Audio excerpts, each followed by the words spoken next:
Hi, today I'm for the VIVO Y22s and I'll show you the fingerprint scanner test on this device.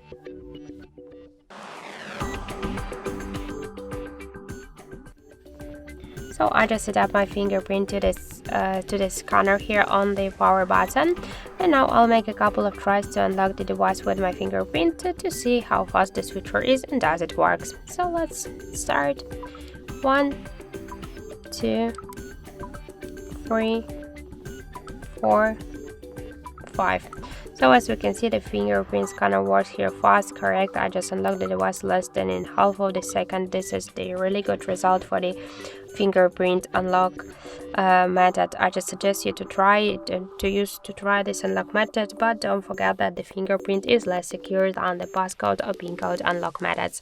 So that's it. Thank you for watching, and if you find this video helpful, don't forget to leave a like, comment and to subscribe our channel.